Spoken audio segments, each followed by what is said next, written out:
Welcome to the Memorizing Tarot Cards podcast, your 3-minute lessons on learning and memorizing each card using symbolism.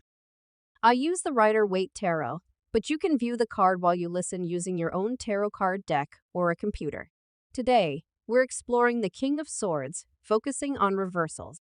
Let's start with the divine meaning of the card, and then its meaning when reversed. The King of Swords upright embodies clarity, authority, and logical thinking. He is a master of strategy and communication, representing a person who leads with integrity and reason. However, this intense energy can become distorted when the King of Swords appears reversed. It can point to a misuse of power, rigid thinking, or being overly harsh and cold. The reversed King of Swords often signals a time when communication might be clouded or influenced by manipulation, whether that's from yourself or someone else. It's a call to reevaluate how you use your words and authority and to ensure they're being used ethically and transparently. So, what does that mean when we see the King of Swords reversed in a reading?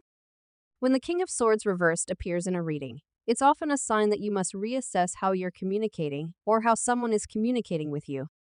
This card invites you to find balance and ensure that communication is constructive rather than damaging. The King of Swords reversed can also point to a lack of honesty or integrity. Whether it's subtle manipulation or outright deception, this card serves as a reminder that actions motivated by dishonesty or misuse of power often have consequences. The reversed King of Swords asks you to reflect on your actions or to be wary of others who may not have your best interests at heart. So, what is the best way to memorize the King of Swords in reverse? Tying the card to a personal experience helps me remember it.